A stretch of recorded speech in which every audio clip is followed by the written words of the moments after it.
Good morning and welcome to Love Every Moment, coming to you today from Memphis, Tennessee. Today's verse is 1 Peter 1:22.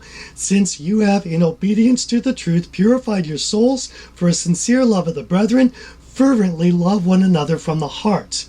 Now it says, since you have, in obedience to the truth, purified your souls. At first it sounds like, well, this is something I did. I purified my soul through my own obedience of all these commandments. Thank you very much. Now God owes me all kinds of stuff for my amazing obedience.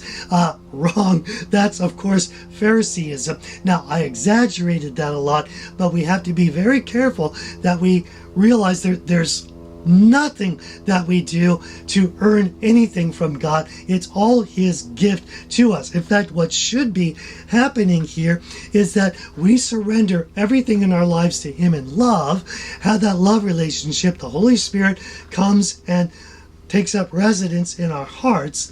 Then He is driving the vehicle. He's in control. He's doing everything for us, which means obedience, which means love is just going to ooze out of us. It's His love, His work, His obedience, nothing that we do. In fact, it should almost come as a surprise. Wow, I'm a lot different and I'm not even doing anything. So that's really something. Now, it says, since you have, in obedience to the truth, purified your souls for a sincere love of the brethren. I love this word sincere because I love word origins. Apparently sincere means without wax. Here's the idea that if I had a statue for sale, if maybe a nose or an ear broke off, I would secretly take some wax and glue it back on, and that I'd try to sell it. But it's fake because it's not a true and pure whole statue. Sincere means without wax. So I'm not faking it, and it's 100%, which is how our love should be. As we continue to read, notice it says a sincere love of the brethren. Then it continues, fervently love one another from the heart. Wow, not just love one another, but fervently love one another. It's passionate. I love this. Now, there are certain things that we do in Christianity that we're not supposed to make a big public spectacle out of.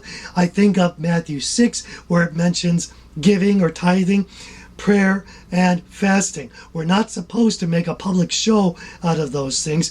Really, it should just be between us and God, although perhaps in certain church settings that would be appropriate, but not for big public display.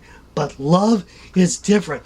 We can be free to love everybody fervently, and it's okay to go hog wild loving everybody else. Let's look at a couple of quick references here.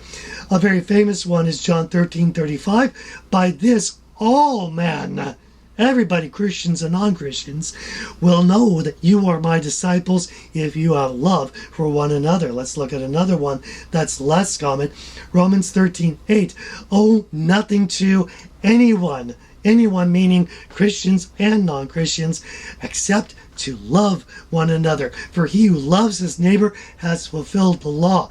This is what we should be doing, is loving them, because after all, God loved us, and if He's inside us, it's just going to ooze out anyway. In fact, if He's really inside us, we can't stop it if we tried to. So, back to our main verse. I am a full-time traveler, and I go to these different churches all the time. Just a couple of days ago, I went to this conservative church and I met this guy. He asked, so where are you from? I said Colorado, and he said, oh, you mean that state that's turning liberal? And then he refused to talk to me after that. I thought, you got to be kidding. That's more important to you than loving me?